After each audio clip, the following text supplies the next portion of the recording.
Can you unpack how you understand shame specifically? Because you talk about shameflammation. Yeah.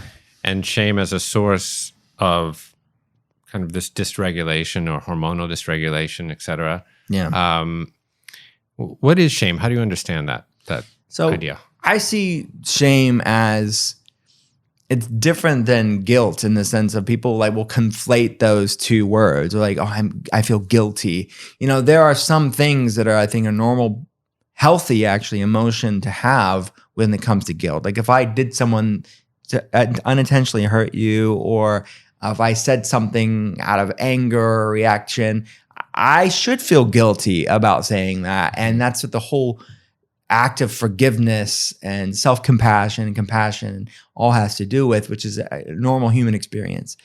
But shame is an indictment on who you are versus what you do. Like I said something rude or rash and I hurt you, whether intentionally or unintentionally.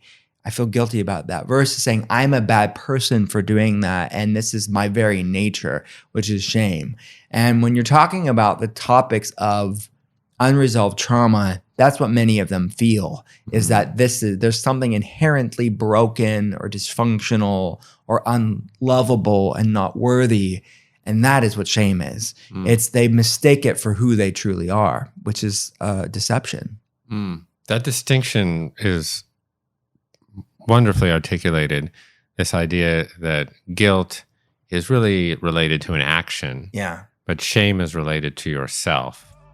And those feelings of self-loathing or not being good enough, that can lead to a lot of social isolation, a lot of loneliness.